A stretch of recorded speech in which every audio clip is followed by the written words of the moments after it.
bora mergulhar de cabeça em um dos livros mais polêmicos já escritos, O Príncipe de Maquiavel. Só que a gente vai fazer isso de um jeito bem diferente, olhando pelas anotações que alguns dos líderes mais poderosos da história deixaram nele. Olha só essa pergunta. É melhor ser temido do que amado? Por mais de 500 anos, essa frase praticamente se tornou o Nicolau Maquiavel, sabe? Deu para ele essa fama de ser um cara implacável, super astuto. Mas e se esse conselho, que é talvez o mais infame da história, for também o mais mal interpretado? É isso que a gente vai investigar aqui. Vamos separar o homem do mito e descobrir o legado surpreendente do que ele escreveu, usando como guia as anotações que líderes poderosíssimos deixaram nas margens do próprio livro. Ok, então para entender O Príncipe, a primeira coisa é entender o autor. Afinal de contas, quem era esse tal de Nicolau Maquiavel? E o que o levou a escrever um livro tão denso? Aqui ele não era nenhum rei, nenhum conquistador. Pensa assim, Maquiavel era um funcionário público genial que tinha acabado de perder o emprego. E O Príncipe? Foi tipo a carta de apresentação mais intensa de todos os tempos. Beleza, agora que a gente já tem uma ideia de quem era o cara, vamos mergulhar nas ideias dele. E olha, se preparem, porque a filosofia de O Príncipe pode ser bem diferente do que muita gente imagina.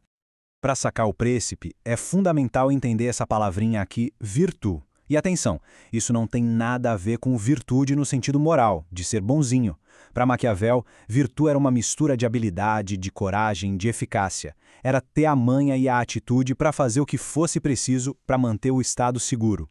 E é esse pensamento que leva a gente direto para aquela pergunta famosa, que está lá no capítulo 17 do livro.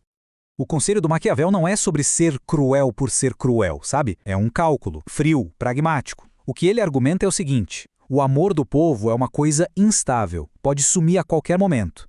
Agora, o medo de uma punição, isso sim é um motivador que funciona sempre.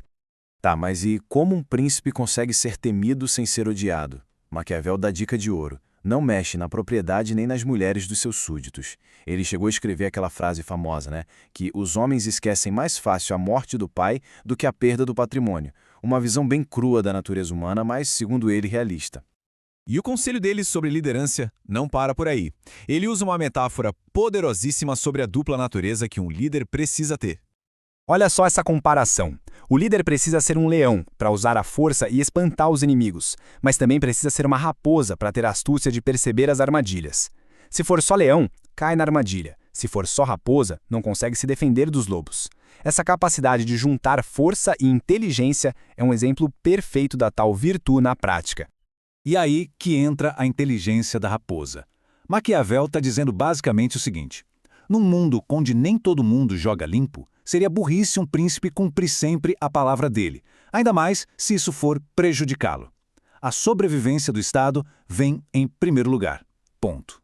Agora, a parte mais fascinante de tudo isso é ver como os líderes que vieram depois reagiram a esses conselhos. Eles basicamente entraram numa discussão com Maquiavel direto nas margens do livro dele. Pega esses dois aqui, Napoleão Bonaparte e a Rainha Cristina da Suécia. Os dois eram tipo obcecados por O Príncipe. E as anotações que eles deixaram no livro mostram direitinho como eles absorveram ou, em alguns casos, rejeitaram completamente as lições sobre poder. Olha o que o próprio Maquiavel diz aqui. Ele admite que certas ações, por mais que funcionem, não dá para chamar de gloriosas. Ele está reconhecendo que existe sim um limite moral. Aí vem Napoleão, o mestre do pragmatismo, e discorda na hora. Para ele, o Maquiavel está sendo ingênuo. O que importa é vencer. É o resultado final. O resto, ele chama de preocupações pueris.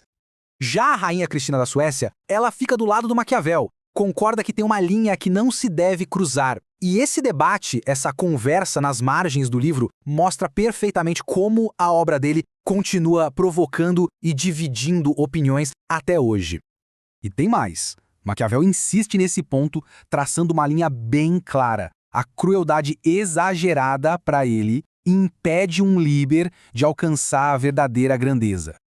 E o Napoleão, de novo, só debocha. Ele olha para essa hesitação moral e não vê sabedoria. Ele vê fraqueza. Vê uma falta de coragem de fazer o que precisa ser feito.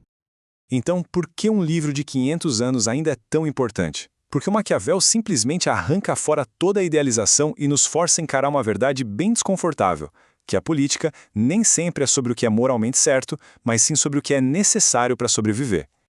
Maquiavel não deu respostas fáceis. Ele só nos deixou com as perguntas difíceis. E talvez, no fim das contas, o conselho dele não seja uma defesa da tirania, mas sim uma alerta sobre a dura realidade do poder. A questão continua no ar.